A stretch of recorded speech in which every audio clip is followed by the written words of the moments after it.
Kiongozi jambo. Jambo. Labda unaweza ukajitambulisha? Ndio, mimi ni Miobakano Msabamte Mjajedeon, chef de secteur wa Tanganyika, siège Ikomboko.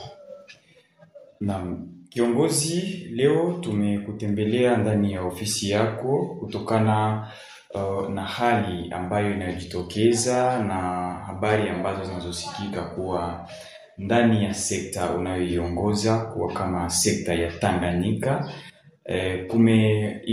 Kumeonekana na mali au madini ambayo vijana wanaendelea kwa sasa kuitafuta na kuchimba. Tunataka tujue, je, inakuwa ni mambo ambayo yanakuwa ni ya ukweli au namna gani? Ndio mwandishi habari, namna mnavyosikia kweli ni madini yanapatikana katika mto ambao tunaita Sanza. Ule mto unagawa groupement mbili, unagawa groupement ya Babungwe Nord, unagawa na groupement ya Bashimukuma Nord. Pale Sanza kunapatikana madini, yani huko kampuni moja imepima pale, iko kampuni ya ba Vietnamien. Wale watu wa Vietnam walikuja wakapima, wakaona kuko mali. Na hivi ile kampuni imekwisha kutuaga kwamba italeta mashine, italeta vyombo vya kufanya exploitation ya ile mali pale. Na kiongozi, watu wanaendelea sana kuchimba mali ndani ya mto wa Sanza. Wewe kama kiongozi, unaweza kuwaambia watu wale nini? Je, waendelee ama wasitishe kutokana na kwamba kuna kampuni ambayo inakuja kuchimba mali ndani ya mto wa Sanza? Ndio, ulizo ni nzuri, lakini kwa sasa hatuwezi tukatoa mkataba kwa maana kampuni yenyewe hatujaiona. Kampuni yenyewe haijatuletea makaratasi ya serikali kusema kwamba inaruhusiwa kuja kuchimba madini pale Sanza. Lakini kwa muda huu vijana wa baba wanajishughulisha kwa ajili ya kutafuta angalau kidogo. Sasa kwa ajili ya ile hatuwezi tukatoa amri kusema kwamba achini wala namna gani. Tuko tunasubiri ile kampuni ikikuja pale, mkataba utakuwa wa nguvu kabisa kusema tutawaajiri wale watu, isipokuwa watoto wadogo. Maana pale kwa watoto wadogo wanachimba pale hatutawaajiri. Tutaajiri wale wakubwa ambao walikuwa wanakutaniwa wanatafuta angalau kidogo ya kulipia watoto mashule, ya kununua chakula kidogo kwa familia, wale hatutawasahau. Kiongozi, wewe ni kiongozi na labda kuna mambo ambayo umesha yapanga kwa kusema kwamba kampuni fulani ikija tumewaandalia mambo fulani kadhaa ambayo tutakwenda kuwapa kuwa kama masharti waweze kututimizia sisi watu wa eneo la Tanganyika, na ili waweze pia kuendelea kuchimba madini. Ni mambo gani ambayo umeandaa ili kuweza kuwapa? Kwa sasa hivi mwandishi, ni mapema sana kuzungumzia kwa ajili ya mambo ambayo tumekwisha andaa. Kweli kwa jinga iliyopita tulikuwa na warepresenta wao, tulionana na kushe ya Bashimukuma kule, tukakuja kuonana na kushe hapa ya Babungwe Nord, na tulikuwa tulishaandaa ile cahier de charge ya kusema mkikuja mtafanyia sektere hiki, mtafanyia groupement Babungwe Nord hivi, mtafanyia groupement Bashimukuma Nord hivi. Lakini walisema kwamba ile cahier de charge yakuwa na muda kwa sasa hivi. Kwa sasa hivi muda uliopo ni kuandaa cooperative miniere. Ile cooperative miniere ndio tutatoa ile cahier de charge yetu, tunapatia ile cooperative miniere. Ile cooperative miniere inafikisha kwa ile kampuni. Yaani tumelombewa watu 8, watu ile kutoka kwa groupement ya Babungwe Nord, watu ile kutoka kwa groupement ya Bashimukuma Nord, lakini yule representa aliongezea mtu mwingine, yaani watu watano, na sisi sektere tutoe watu wawili, kusema kwamba wafanye ekipe ya watu 12, na wao kule watachagua wengine ambao wataingia mwile statut ya kufanya ile cooperative. Kwa sasa hivi muda wa kusema kwamba tunatarajia ni mapema, mwandishi wa habari. Labda pia tujue raia, je, wanapokelea jambo hili namna gani? Raia wa eneo ambayo unayomiliki, raia wa eneo ambayo utafanyiwa ile exploitation ya minere wanafurahi sana, wanazania kwamba biashara vyao ambao watakuwa wanafanya pale vitaendelea vizuri na security itakuwa vizuri.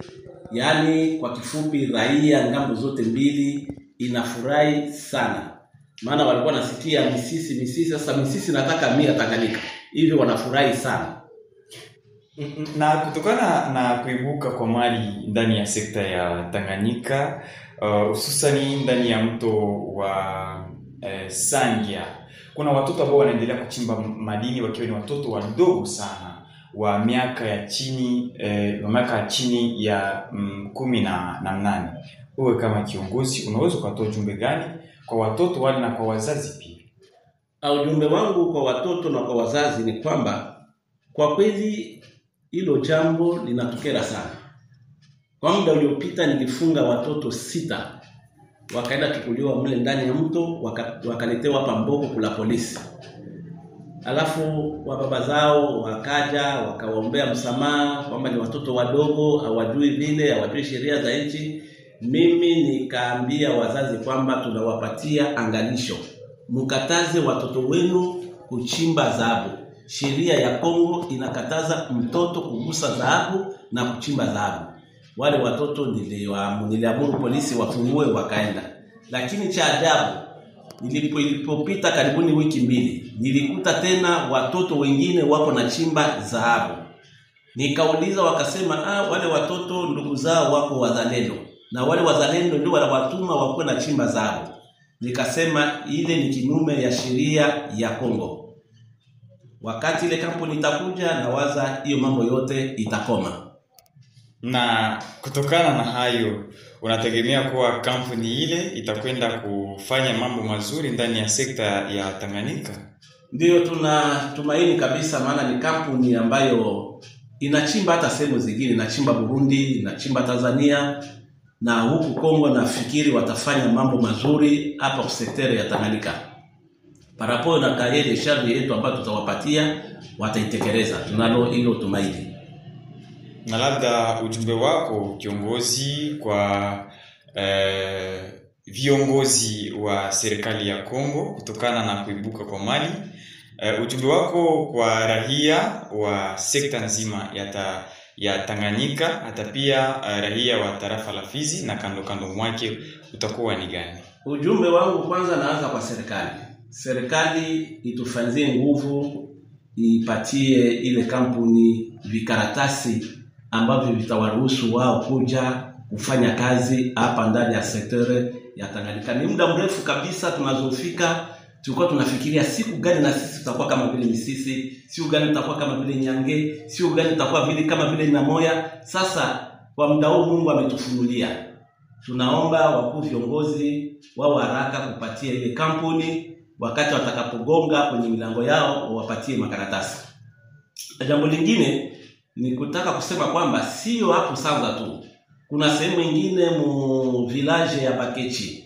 Huko sehemu nyingine kuna mali ngambo ya yulu ya mwingine wanaita Lusambo. Kunapatikana mali nako. Na hivi kuna kampuni mojawapo inatarajia nayo ije, iko kampuni ya Amerika, itakuja kuonana na vikuu viongozi, itakuja kuonana na governor, itakuja kuonana na wakuu wengine ili wapate makaratasi. Tunachoomba kwa government ya Kongo waturahisishie kwa kusema kwamba zile kampuni zikifika wasizifungie mkono, wazitie uhuru kabisa, walombe makaratasi, wapewe makaratasi ili watoto wa sekta ya Tanganyika wanusurike na wapate faida kwa mali ambayo Mungu amewapatia.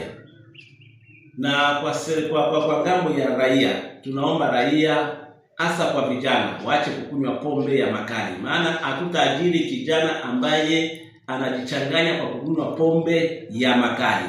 Tutaajiri yule kijana ambaye bado akingali na nguvu, bado akili yake inatembea vizuri, bado tunaona afya yake iko vizuri, huyo tutamwajiri. Kama vile kampuni hii ambayo itakuja hapa Lusambo, ni kampuni inaomba zaidi ya watu 215 kwa kutumika pale. Sasa tunaomba serikali, tunaomba raia itawakaribisha wakati watakapokuja, tuwakaribishe kwa moyo mkunjufu, kwa moyo wa amani na kufanya security yao zaidi. Hiyo ni ujumbe napeleka kwa raia na ujumbe napeleka kwa wakuu viongozi, hata majirani wengine. Nafikiri hata Warundi watakuja, Watanzania watakuja. Yule ambaye atakuja na karatasi yake ya kumruhusu kutoka kwao na kuingia Kongo, hatutamkataa. Tutahitaji maendeleo yenye efikasi na maendeleo yenye nguvu. Kiongozi, kwa kumalizia kabisa, labda tujue pia ujumbe wako wa mwisho kabisa ukiwa ni msisitizo kwa wale wazazi ambao wataonekana kuwatuma au kuachia watoto wao kuendelea kuchimba madini ndani ya mto wa Sanza. Azimio gani ambalo litakwenda kutolewa kwa watoto wale na kwa wazazi pia? Azimio ni kwamba kwa wale ambao nilikuwa nafunga ile wakati, niliambia wazazi angalisho. Kwa sasa hivi nafikiri tutafanya interdiction. Tutaandika mabarua kwa chef de groupement, watangazie raia kwamba watoto wa chini ya miaka 18 hawaruhusiwi kuchimba madini. Na yule ambaye atakayepatikana yuko ndani ya mto atazibiwa vikali sana. Kwanza kwa mtoto na kwa baba yake pia.